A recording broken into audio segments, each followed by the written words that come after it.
वंदे मातरम। आप सभी स्टूडेंट्स को मेरा नमस्कार।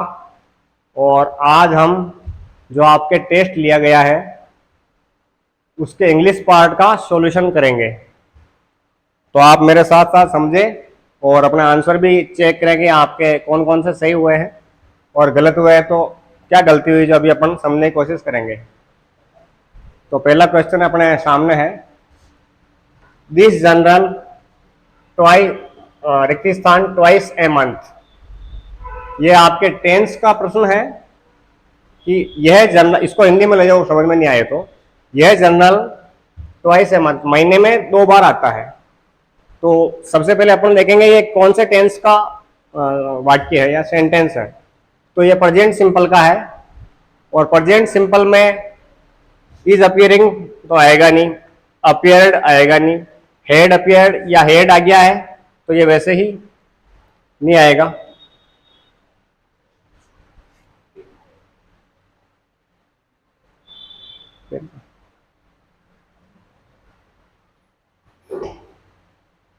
ये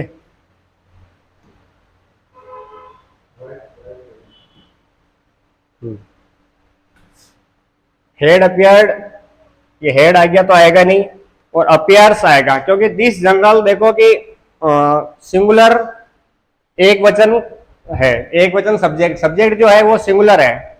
तो सिंगुलर सब्जेक्ट के अनुसार मतलब एक वचन कर्ता के अनुसार क्रिया भी, वर्ब भी अपने सिंगुलर ही आएगी। तो सिंगुलर वर्ब अपने को एक ही दिख रही है, अपियर्स। तो this general appears twice a month.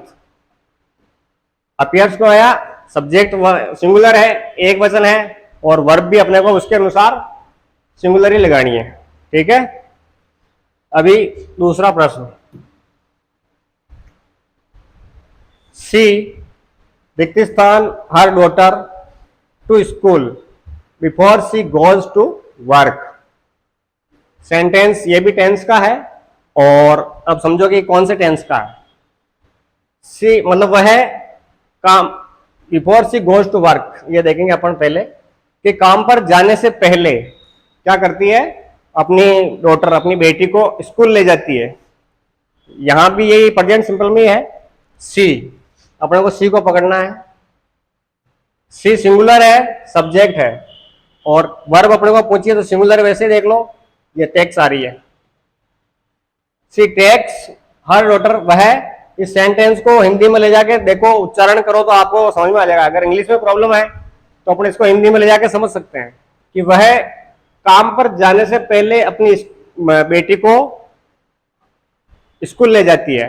तो सी टेक्स सीधा सा आ रहा है, प्रेजेंट सिंपल है और सी टेक्स, टेकिंग नहीं आएगा, हैज ये प्रेजेंट परफेक्ट में चला जाएगा, ये टुक पास्ट सिंपल में चला गया। तो ये तीनों ऑप्शन ऑटोमेटिक कट गए, एक ही ऑप्शन बचा प्रेजेंट सिंपल में, सी टेक्स। अगला क्वेश्चन, द पेन आई रिक्तिस्थान 5 years ago is still writing well. अभी इसको समझो कि कौन से टेंस में है। इसमें हिंट आपको सेंटेंस में अगर ध्यान से देखोगे तो हिंट मिल जाएगा कि ये कौन से टेंस का है। ऑटोमेटिक क्वेश्चन ही अपने को आंसर दे देगा भी कौन, इसको क्या चाहिए और ये कौन से टेंस का है। 5 years अगो, 5 साल पहले की बात बोल रहा है देखो, तो ये पास्ट का ही है। 5 साल पहले की बात, पास्ट सिंपल में जाएगा कि यह पेन जो मैंने 5 साल पहले खरीदा था, उसकी राइटिंग अच्छी आती है। खरीदा था तो ये देख लो अब कहां जा रहा है, सीधा सा आप इसको अगर हिंदी में समझ लिया तो आप कहीं जाओगे ही नहीं। बॉट वर्ब की second form, buy bought, past simple, have bought नहीं आएगा, हैज भी नहीं आएगा और ये फर्स्ट फॉर्म है, ये भी नहीं आएगा। आंसर हो गया the pen I bought 5 years ago is still writing well. तीसरा क्वेश्चन हो गया। अब चौथा क्वेश्चन, अब ये आपके आ गए प्रीपोजिशन के क्वेश्चन। प्रीपोजिशन में करने का यही है कि लगते सभी अपने को सही है कि भाई हाँ ये भी बैठ सकता है, ये भी बैठ सकता है, पर जब तक अपनी अच्छी प्रैक्टिस होगी तो ही अपन बेस्ट ऑप्शन निकाल पाएंगे कि चारों में से बेस्ट ऑप्शन कौन सा है। बाकी जब अपन सेंटेंस में लगा के देखेंगे तो ऐसा लगेगा कि चारों ही सही हो रहे हैं। अब देखो, अब he hinted blank space some loss of treasure, तो यहां ही हिंटेड ऑफ, ऑफ नहीं आएगा। फॉर, ही हिंटेड फॉर नहीं आएगा। He hinted with some loss of treasure, ये भी नहीं आएगा। यहां आएगा he hinted at, he hinted at some loss of treasure. ये आपके प्रीपोजिशन का क्वेश्चन है।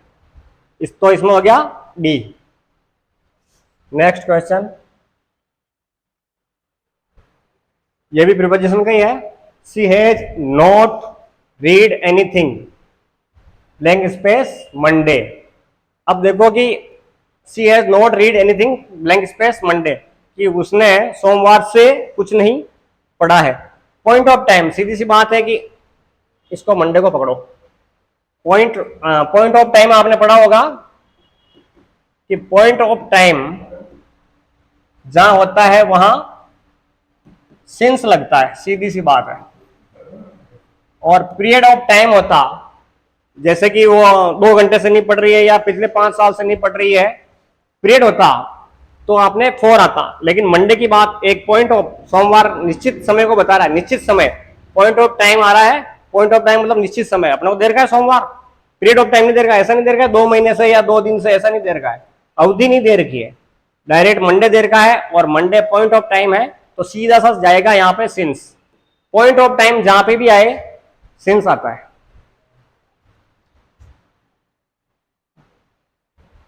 अब है एग्स आर सोल्ड, ये भी प्रीपोजिशन का ही है। Eggs are sold blank space the dozen. तो अंडे हैं जो कैसे बिकते हैं, आपको अपने को मालूम होगा। नॉर्मली नॉर्मली है ये, अंडे हैं जो दर्जन में ही बिकते हैं। तो eggs are sold at the dozen, ये भी नहीं आएगा। टू द डजन, ये भी नहीं बैठेगा। यहां इन द डजन, ये भी नहीं आएगा। और बाय द डजन, कि अंडे बाय डजन मतलब एक दर्जन में बिकते हैं, दर्जन के द्वारा बिकते हैं अंडे।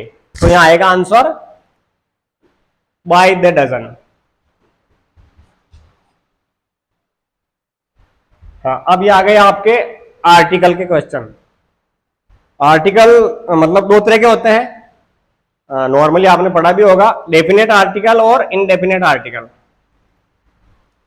डेफिनेट आर्टिकल में दे लगता है जो निश्चित, मतलब अगर किसी निश्चित चीज की बात हो रही है, निश्चित टाइम के दो, समय के दो, कोई प्लेस के दो, या कोई पर्सन व्यक्ति के दो, तो वहां पर डेफिनेट लगेगा आर्टिकल। जो डेफिनेट आर्टिकल एक ही होता है दे।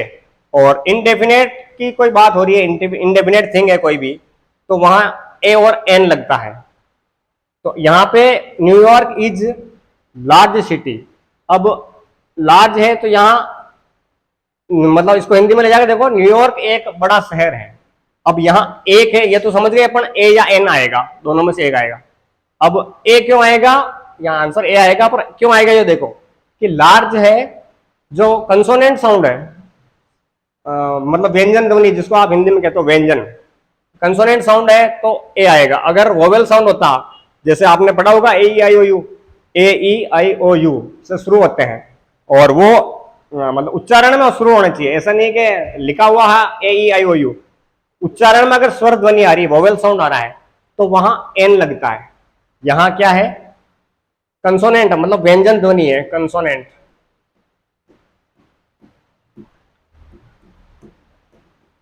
व्यंजन साउंड है तो अपने को New York is a large city, A करना, पहला ऑप्शन सही है इसमें। 8वां question, are you attending blank space reception today. अब देखो कि are you attending blank space reception today, ये पूछ रहा है कि क्या आप आज के रिसेप्शन को अटेंड कर रहे हैं। तो बात यहां पर देखो, डेफिनेट की बात आ गई, आज का रिसेप्शन। रिसेप्शन कौन सा है, जो आज का है। डेफिनेट पूछा है तो सीधी सी बात अभी बताया मैंने, डेफिनेट आर्टिकल एक ही है the. Are you attending the reception today, a और नो आर्टिकल तो आएगा ही नहीं, और ए और एन नहीं आएगा, क्योंकि डेफिनेट की बात हो रही है, इनडेफिनेट नहीं है, डेफिनेट है तो दे। तीसरा ऑप्शन। अगला है क्वेश्चन 9 कि she wants to become blank space engineer.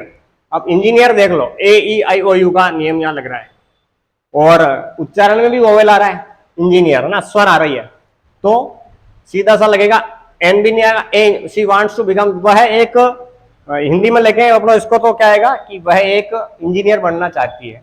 हाँ, तो इंजीनियर बनना, एक इंजीनियर, एक की बात आ गई तो ए और एन आएगा, और दोनों में से कौन सा आएगा? एन आएगा। क्यों? वोवेल साउंड है, इंजीनियर स्वर ध्वनि है, ये ध्यान रखना। अगला क्वेश्चन देखो, माई मदर से, यह आ गया अपने नरेशन का, डायरेक्ट इनडायरेक्ट स्पीच जो पढ़े हैं आपने नरेशन का, कि my mother said to me please go to the shop. पहला option, my mother told me, told मेरे मतलब ये प्लीज आ गया है, ये देखो आप प्लीज को पकड़ो, प्लीज आ गया है तो टोल्ड, ये टोल्ड गलत, टोल्ड आ ही नहीं सकता। आस्क्ड, आस्क्ड भी नहीं आएगा। हाँ, रिक्वेस्टेड, प्लीज आया है तो रिक्वेस्टेड आएगा। अब रिक्वेस्टेड में दो रिक्वेस्टेड आ रही है, देखो अब इनमें से कौन सा सही है जो अपने को निकालना है। तो my mother requested me to go to the shop, और यहां my mother requested me going to the shop. देख लो, टू आ गया है, टू के बाद में वर्ब की फर्स्ट फॉर्म आती है और गोइंग नहीं आएगा, तो ये भी क्रॉस हो गया, गलत हो गया। तीन कट गए, अब काटना सीखो, ऑप्शन काटने, तीन काट लोगे तो चौथा ऑटोमेटिक आंसर ऑटोमेटिक सामने आ जाएगा। ये आ गया B, my mother requested me to go to the school, sorry shop, shop. 11 प्रश्न। अब ये आपके आगे सिनोनिम, सिनोनिम्स और एंटोनिम के प्रश्न। Choose the word nearest in meaning to the given words. Abandon, abandon का मतलब होता है परित्याग, परित्याग। अबेंडोन, कीप नहीं होगा, चेरिश नहीं होगा, एनलार्ज नहीं होगा, फॉरसेक। अब इसमें कोई ये मतलब समझाने की बात नहीं है, ये तो याद करने पड़ते हैं, याद करने ही पड़ेंगे भाई कि अबेंडोन का सिनोनिम फॉरसेक होता है। याद करो, रटो, चाहे कैसे भी करो, पर इसमें ये नहीं कि अपना कोई रूल लग रहा है या कोई टेंस आ रही है, कोई समझने की चीज नहीं है, सीधा सा अबेंडोन है, अबेंडोन का सिनोनिम पूछे फॉरसेक। हाँ, इसका मतलब होता है परित्याग करना, और इसका सिनोनिम होता है फॉरसेक। ओके, नेक्स्ट क्वेश्चन, ये भी सिनोनिम का है अपने, एडमोनिस। एडमोनिस मतलब एक तरह से इसको कहते हैं अपन नसीहत, नसीहत या सलाह देना। हाँ, नसीहत या सलाह देना।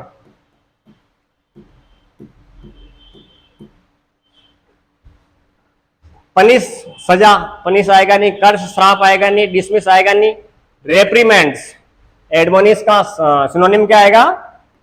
रेप्रीमेंड्स। मतलब दोनों का मतलब एक ही है, नसीहत या सलाह देना।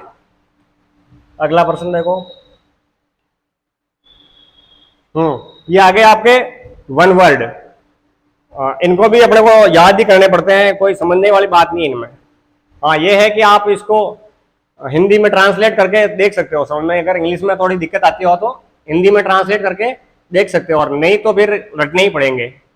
वन हु हेट्स मैरिज, जो शादी से घृणा, शादी करने से घृणा करता हो, कि शादी करनी ही नहीं, शादी करने से घृणा करता हो, तो मिसेंथ्रोपी नहीं आएगा, पॉलीगेमिस्ट नहीं आएगा, मिसोगाइनिस्ट, मिसोगेमिस्ट। सीधी सी बात है, वन हु हेट्स मैरिज, जो शादी से घृणा करता है, रटना पड़ेगा मिसोगेमिस्ट। अब इसमें कोई रूल नहीं है, कोई एक्सप्लेनेशन वाली बात नहीं है, रटना है। मैरिज से नफरत करने वाला मिसोगेमिस्ट। नेक्स्ट प्रश्न, हाँ, ये भी वन वर्ड का ही है। टू वॉक एमलेसली, मतलब एमलेसली एक तरह से, एम या तो उद्देश्य, भाई किस कोई उद्देश्य नहीं है, एमलेसली मतलब बिना उद्देश्य के यूं घूमने, घूमने को क्या कहते हैं? बिना उद्देश्य के घूमना। जैसे अपन कहते हैं ना टहलना, सुबह सुबह मॉर्निंग वॉक करो या इवनिंग वॉक करते हैं अपन, यूं ही टहलते हैं, निरुद्देश्य, उसको कहते हैं एम्बल। स्प्रिंट नहीं है, क्राउल नहीं है, स्लिथर भी नहीं है, एम्बल। एम्बल यानी टहलना।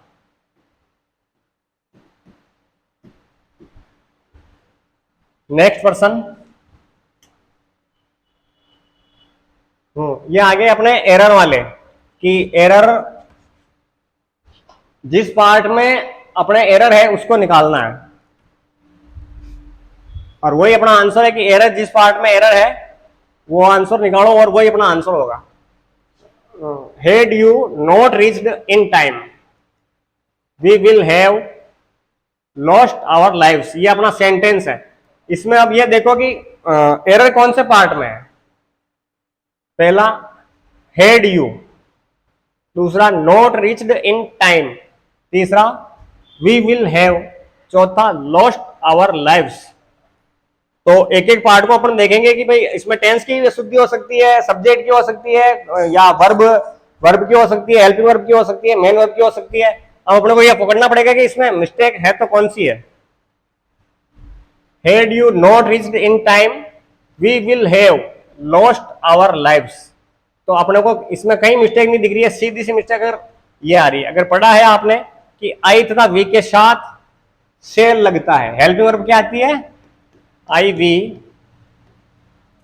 के साथ हेल्पिंग वर्ब सेल आती है, विल नहीं आता है। तो सीधा सा अपन ने पकड़ लिया, अगर थोड़ा सा भी नॉलेज है तो अपन ने इसको पकड़ लिया कि वी शेल हैव आएगा, वी विल हैव नहीं आएगा। ठीक है, तो यही मिस्टेक है और यही अपना आंसर है तीसरा। नेक्स्ट क्वेश्चन, यह भी अपने एरर वाला पार्ट ही है कि एरर अपने को ढूंढनी है। 100 rupees were the amount she won, no error. कि नो एरर है तो अपन ये भी ऑप्शन हो सकता है कि हाँ, अगर एरर ही नहीं है तो अपन ये भी, अपना ये भी आंसर हो सकता है कि नो एरर, जैसे ये है चौथा। पर अपने को देखना है कि एरर है कि नहीं है वास्तव में। 100 rupees were the amount she von, कि हिंदी में ले जाओ इसको कि 100 रुपए जो वो अमाउंट थी जो उसने जीती थी, मतलब 100 रुपए उसने जीते थे, है ना, एक अमाउंट है 100 रुपए जो उसने जीता था। तो यहाँ पे 100 रुपीज, अब इस एस को देख के आप इसको प्लूरल नहीं समझे, मतलब बहुवचन नहीं समझना है। 100 रुपीज यहाँ एक इकाई के रूप में काम कर रहा है, और इसीलिए ये प्रश्न पूछने का कारण यही है कि आप इसको एस को देख के ये समझ लेंगे कि ये प्लूरल है, बहुवचन है, और ये main verb, sorry helping verb इसके बहुवचन के हिसाब से वर आएगी, पर ये वर नहीं आएगी। और ये 100 रुपीज एक इकाई है, 100 रुपए एक इकाई के रूप में काम कर रहा है, यहाँ पे ये एक इकाई के रूप में काम कर रहा है, और तो ये सिंगुलर है और सिंगुलर ही वर्ब आएगी, तो 100 रुपीज वाज आएगा यहाँ पे, was the amount she won. ठीक है, तो एरर कहां हो गई, ये वर्ब में हो गई, वर नहीं आएगा यहाँ, 100 रुपीज वाज आएगा, 100 rupees was the amount she won, 100 रुपए जो उसने जीते थे, इकाई के रूप में काम कर रहा है यहाँ पे। नेक्स्ट क्वेश्चन, अब इसमें अपन को ये ढूंढना है कि कौन सा सेंटेंस करेक्ट है। 4 सेंटेंस दे रखे हैं, उसमें से जो सही सेंटेंस है वो अपना आंसर है। अब पढ़ो, it is too hard an essay for me to far attempt. दूसरा, too far it is an essay hard for me to attempt. तीसरा, it is far too hard an essay for me to attempt. यही सही है। फिर भी एक बार चारों option देखने पड़ते हैं अपने को, चारों देख लेते हैं, हो सकता है इससे बेस्ट ऑप्शन हो और अपना आंसर गलत हो जाए। तो it is too far hard an essay to attempt for me, तो ठीक है, ये भी सही नहीं है, अपना आंसर यही है तीसरा ऑप्शन। पर देखना चारों को है, मतलब पहला ऑप्शन में अगर पहला ही ऑप्शन सही मिल जाए फिर भी अपने को चारों देखना है, कि यानी कि देखा पहला और भर दिया पहला, उससे भी आगे कोई बेस्ट ऑप्शन हो सकता है। तीसरा, इसमें आंसर आएगा अपने तीसरा ऑप्शन। ठीक है, नेक्स्ट क्वेश्चन देखो। हाँ, ये आगे आपके मिस स्पेल्ड, स्पेलिंग संबंधी इनको भी याद भी करनी पड़ती है। स्पेलिंग है डेली, चाहे 10 स्पेलिंग याद करो, चाहे 20 स्पेलिंग याद करो, तो अपनी वोकेबलरी बढ़ाओ, बढ़ाने पे ही ये निकलेंगे आंसर, बाकी नहीं निकलेंगे। इनको तो पढ़ना ही पड़ेगा, रटना पड़ेगा कि कौन सी स्पेलिंग सही है, और बार बार डेली आप पढ़ोगे तो ऑटोमेटिक अपनी वोकेबलरी बढ़ती जाएगी। 20 याद करो रोज, चाहे 30 याद करो, पर धीरे धीरे इनको याद करने रटने ही पड़ेंगे। पहला ऑप्शन सैक्रिमेंट, दूसरा सैक्रेड, तीसरा सैक्रिलाइज, चौथा सैक्रोसैंक्ट। तो अब ये तीनों ही, चारों में से तीनों स्पेलिंग सही है, केवल ये सैक्रिलाइज ये स्पेलिंग मिस्टेक है। और ये कब होगी, ऐसा आंसर कब आएगा, जब अपने को स्पेलिंग याद होगी। इसकी स्पेलिंग है सैक्रिलेज, यहां आई आएगा, ये ई नहीं आएगा, ये इसमें मिस्टेक है। ठीक है, नेक्स्ट क्वेश्चन, ये भी मिस स्पेल्ड का है, बीटन, ईटन, स्टोलन और राइटन।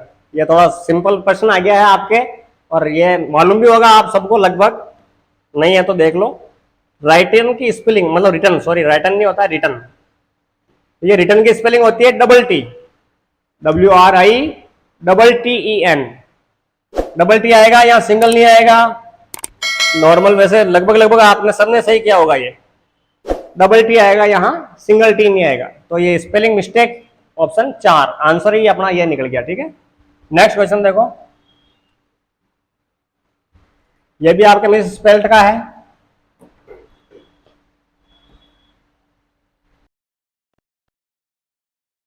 दूसरा लिटरेरी, तीसरा लिकीज, चौथा लोफर। तो लाउडेबल, देखो उच्चारण करना, उच्चारण भी अपना सही होना चाहिए। अगर उच्चारण सही करना सीखोगे इंग्लिश का तो स्पेलिंग ऑटोमेटिकली सही पकड़ लोगे। गलत है या सही है, क्योंकि अपन उच्चारण अगर सही कर रहे हैं तो पकड़ लेंगे अपन, और अपने को पढ़ना ही नहीं आता है, उच्चारण करना ही नहीं आता, तो स्पेलिंग कहां से पकड़ेंगे। तो इंग्लिश का उच्चारण सही सीखो। लाउडेबल ठीक है, लिटरेरी ठीक है, और इसको देखते हैं लोफर, ये भी ठीक है। लिकीज ये गलत है। देखो लिकीज की स्पेलिंग होती है LEAKAGE, ये होता है लिकीज।